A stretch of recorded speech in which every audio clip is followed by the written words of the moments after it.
सुप्रभात बच्चों। कल हमने वर्णमाला के विषय में जाना। वर्णों के समूह को वर्णमाला कहते हैं और इस वर्णमाला को पाणिनि सूत्र या माहेश सूत्र कहा जाता है।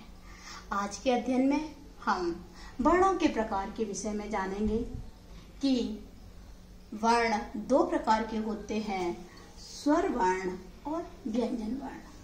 स्वर वर्ण वे वर्ण होते हैं जिनके उच्चारण में किसी की सहायता न ली जाए, अर्थात स्वतंत्र रूप से जो उच्चारित हो सकें उन्हें स्वर कहते हैं।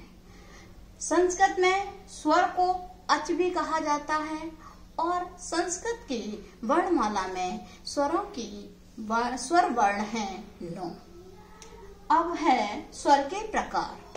स्वर 3 प्रकार के होते हैं, ह्रस्व स्वर, दीर्घ स्वर, प्लुत स्वर। ह्रस्व स्वर वे स्वर होते हैं जिनके उच्चारण में एक मात्रा का समय लगे।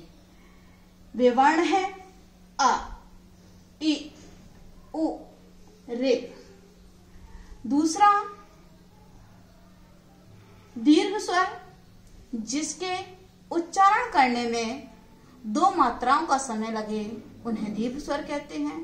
दीर्घ स्वर के अंतर्गत आने वाले वर्ण आ, ई, उ, ए, ऐ, ओ, औ। और तीसरा है प्लुत स्वर। इसके उच्चारण में 3 मात्राओं का समय लगता है, जैसे ओम। प्राय आज के संस्कृत के बोलचाल में इस स्वर का लोप हो गया है।